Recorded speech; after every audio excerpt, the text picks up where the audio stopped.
Hi everyone and welcome to The Crows Show, brought to us each week by Chemist Warehouse. I'm Mark Bickley. And I'm Alana Smith. Together we'll introduce you to the players and coaches at the Adelaide Football Club as the season unfolds. Coming up in today's show, Eddie Betts takes us back to his hometown to meet a very special lady. And playing with the players' minds, the pre-match address. Some weeks we don't need it and we don't feel like it. Some weeks we'll do it. That's normally just before they run out. But first, nothing can match the focus of Friday night football. The one standalone game of the round ensures national exposure and with it, greater scrutiny and even more pressure. So how do the players respond to the challenge and what are the commercial benefits of being seen on such a big stage?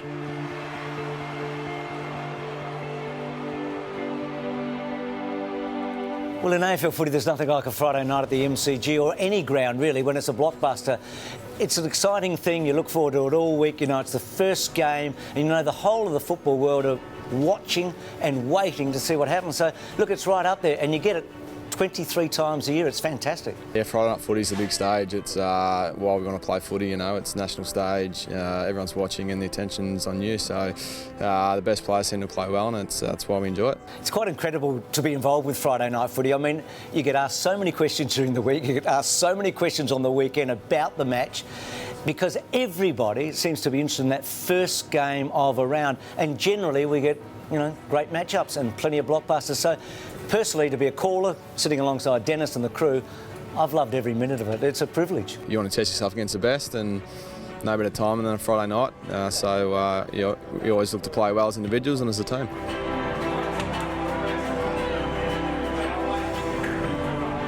Friday night footy on a national stage is the pinnacle of the week. So Adelaide versus Hawthorn Friday night, it's a massive game. It was a great game to watch and we had 1.29 million people watching that game. We had close to 250,000 people in Adelaide watching that game. So for our fans, it gives the club great exposure and contact. And for our sponsors, they get great exposure to that many people. The special thing about Friday night is that it's first. It sets the agenda for the whole weekend. If you get a great team playing brilliant footy, everyone's in awe. If you get a big upset, then it turns the world on its head. I mean, we all look for Friday night to set the scene, set the standard for what follows over the Saturday and also the Sunday. So it's first cab off the rank, and can I tell you, it's a luxurious cab. Port Lincoln has a proud football heritage. One of its favourite sons is, of course, Eddie Betts. And this year, his family has forged an even stronger bond with the Crows. Eddie's auntie helped design the club's Indigenous Guernsey. And for her people, the crow, or ganga, has special significance. Eddie explains why on this trip back to his hometown.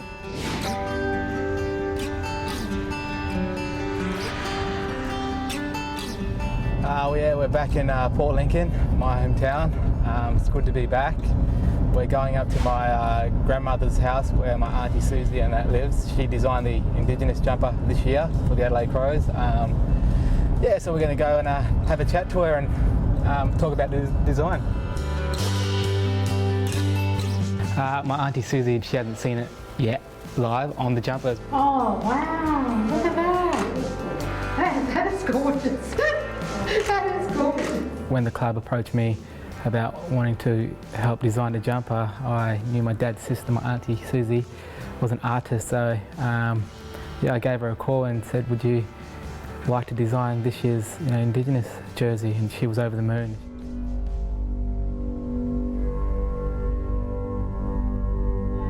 In our culture, we belong to the Wirangu people, which is one of the groups we belong to, as well as the Kukutamernin.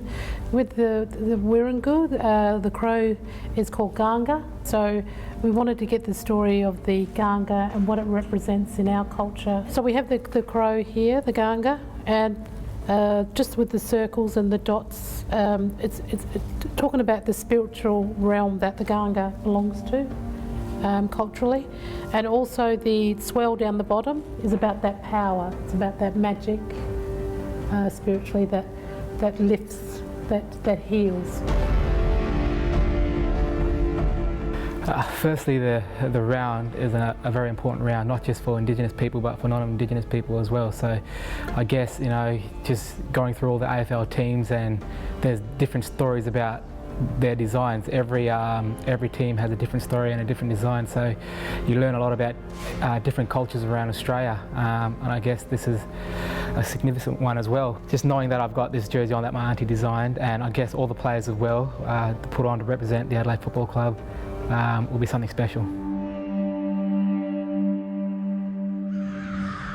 Port Lincoln has been a wonderful nursery for elite footballers. Names like Burgoyne, Johncock and Pickett also spring to mind. Still to come, we look back on a landmark game for Simon Goodwin and a massive win for the Crows. And the Bulldog in Kyle Cheney's life. Weezy's name, we've had him for about 3.5 years now, so yeah, he made the trip over to Adelaide.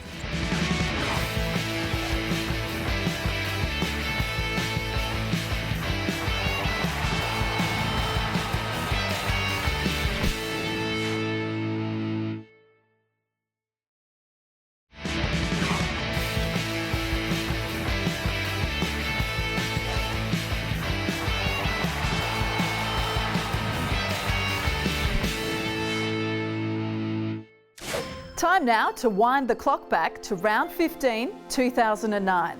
The Crows took on Fremantle in Simon Goodwin's 250th game, and the club honoured the then captain with a crushing 20-goal win.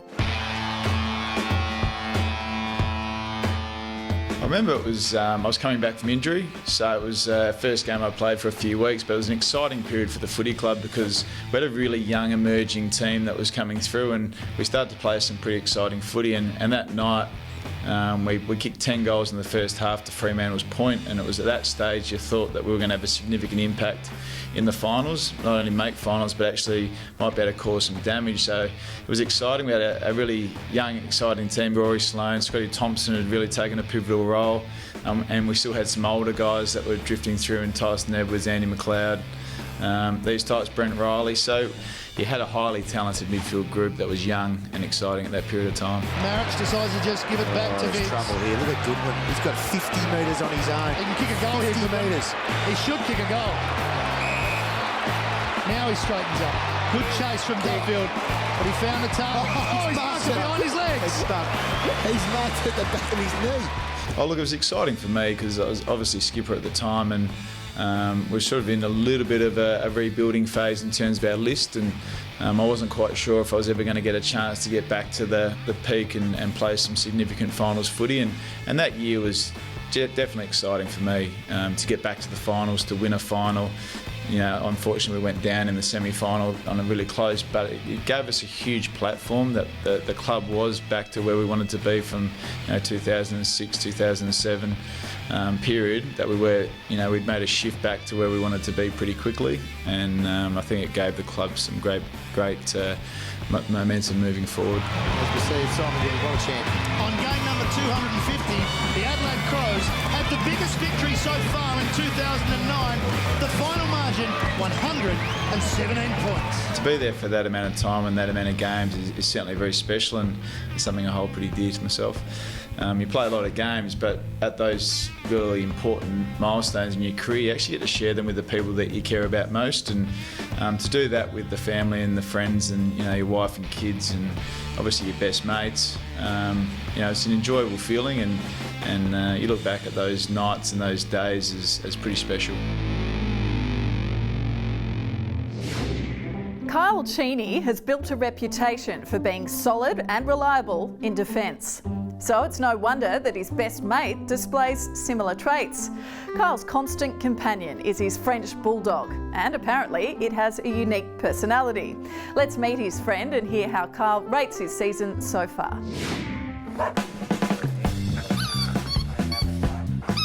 Me and the girlfriend both wanted a dog, and Weezy's name, we've had him for about 3.5 years now, so got him for a breeder near Geelong. He made the trip over to Adelaide. Well, he isn't the most athletic dog, the French Bulldogs. The reason behind a French Bulldog is he doesn't need too much exercise. He just lounges around all day and take him for a 15-minute walk, and that's about all she wrote. Don't know how you play with him, he doesn't bring the ball back.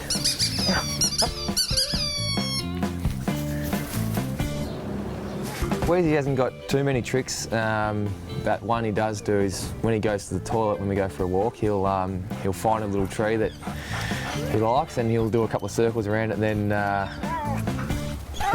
he'll do a bit of a handstand up on the tree and do his business upside down. Sends it up with a high ball, and Cheney just pushing under winds, using the body. Such a good defender. Yeah, coming into my second season now and feel like I've settled with the group a little bit better. Team defence is crucial to the way we play, and we've put a big emphasis on helping each other out and having that third in support, and our positioning relies on help from behind or in front, so we've got a lot of trust in the back 6 or 7 that go through there that they're going to do the job. We've been practicing that over the summer and started pretty well, and yeah, the guys in there have been competing really well, led by Daniel Talia down there, and Cole Hardigan's been in some really good form as well. Brilliantly done by the defender, Hardigan. Jake Lever probably plays a similar role to me, and we're probably similar players in the way that we like to help our teammates out, and Rory Laird does that really well as well. So we've got our two big guys in Talia and Hardigan that take the big monster forwards, and then Jake and I look to support wherever we can. Cheney flies, game 50, big grab. After the break, another probing interview by our roving reporter. Now you and myself, people are getting confused with us. Yeah, us too. I'm not sure about it. I'm not sure either, because you can't kick either.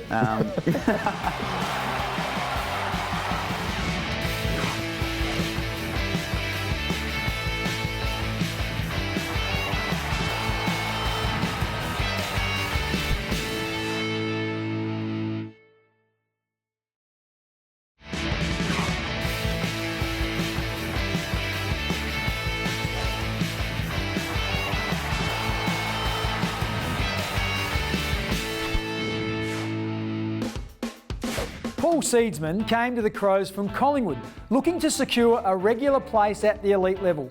Thanks to Aussie Ripper Roasts, we gave Brodie Smith the job of finding out a little more about the young man who 12 months ago won the Anzac Medal at the MCG.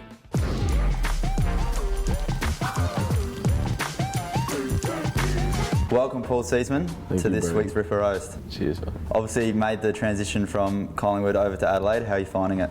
It's been good, mate. It's been a good transition. Adelaide's a lovely place, and the club's been awesome so far, and you boys aren't too bad either. And you've obviously started the year well. What's just a few of your goals going forward this year? Play my role for the team, mate. Just play every week, and team success. Hopefully we can get into the finals and do some damage there. Outside of the club, you're a bit of a golfer. Not much of a golfer, but yeah. Yeah, handicap? It's at 12.6 at the moment. So I've heard, I won't say names in case I get in trouble, but you've a bit of a sponsorship with your golf, or a few free clubs here and there. Yeah. Is that true? With TaylorMade, yeah. They're very good down there. So you're not much good, but you've got a sponsorship. Oh, how does that happen? How does it happen? I don't know, mate. These things come around. Yeah, righto. Now you and myself are getting a little confused with people. People are getting confused with us, you mean? Us too. Now I'm clearly better looking, so I don't know what's going on there. Well, that's the thing that lets me down every single week. I scratch my head as to why I'm being compared to you. Yeah. I'm not sure about it. I'm not sure either, because you can't kick either. That one from 60 went through. Seedsman, it's high, and it is straight, dead straight. Adelaide back in front. AFL coaches of the past were often famous for delivering fiery pre-match addresses. But what approach works today? How does the coach get his players in the right mindset? And how does he know they're listening? These are just some of the questions we explore in this segment, Under the Coach's Roof, brought to you by Revolution Roofing.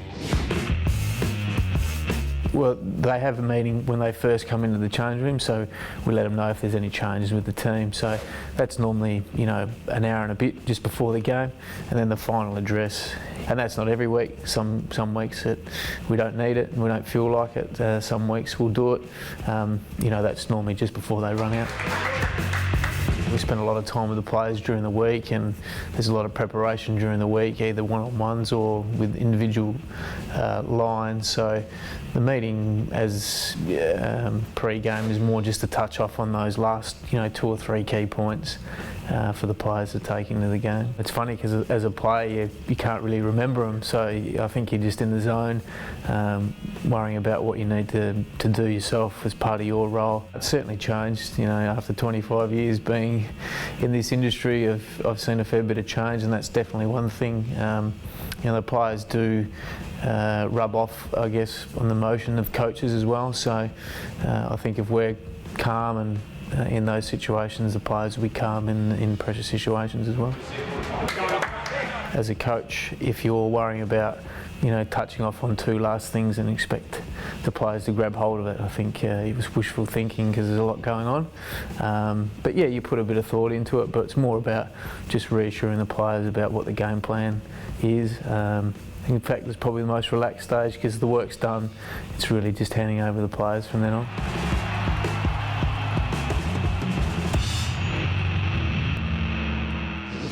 Stay with us. Shortly we'll go on holiday with Sam Shaw and zero in on a face in the crowd.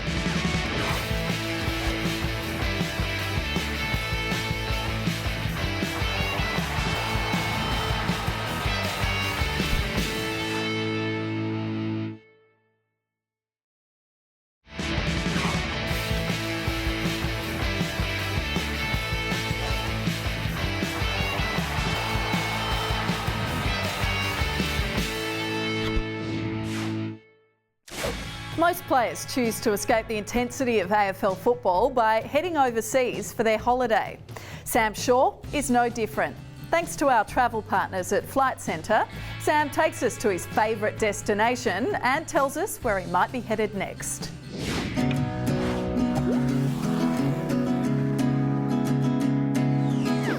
Probably my favourite holiday destination ever since I was a child, but my family used to always take me up to Noosa Heads in Queensland on the Sunshine Coast. So every year during school holidays we'd always go up there for a couple of weeks, and it's a tradition that we've carried on throughout my life, and it's somewhere I go now with my girlfriend whenever I can, and usually in the off season we tend to go up there and get a lot of sun and relax. There's just a lot of things you can do up there in terms of running through the national park and a lot of places to eat and just relax. So it's a place that I have a lot of memories and experiences with my family, and it's a really strong connection I have with that place. A few items on the list that I'd like to go in the future. Last off-season I went to the States for a few weeks, and that's a place I've been to a few times now, and I always love going over there to explore sort of different cities. But so I haven't done Europe for quite a while now, and I'd love to go over there as well. So that would be something that's definitely on the list as well when I have a bit more time to really go suss it out. For a different Crows fan each week, going to the football brings an additional reward. If this is your face in the crowd, contact the club via email by 5 p.m. next Wednesday, produce some photo ID, and you'll receive a merchandise pack, courtesy of Chemist Warehouse. Next week, we go all the way back to the 98 preliminary final against the Western Bulldogs. Be careful with all the way back, because I remember that day very well. Matty Robran was at his brilliant best, finishing with 6 goals. He's got the goal anyway. He was going to get a free kick. That's all we've got time for today. Thanks to Chemist Warehouse. We look forward to your company on 7 again next Sunday at the later time of 4 p.m. That's right, just for next week. The Crows show will be at 4 o'clock Sunday afternoon. We'll see you then. Bye for now.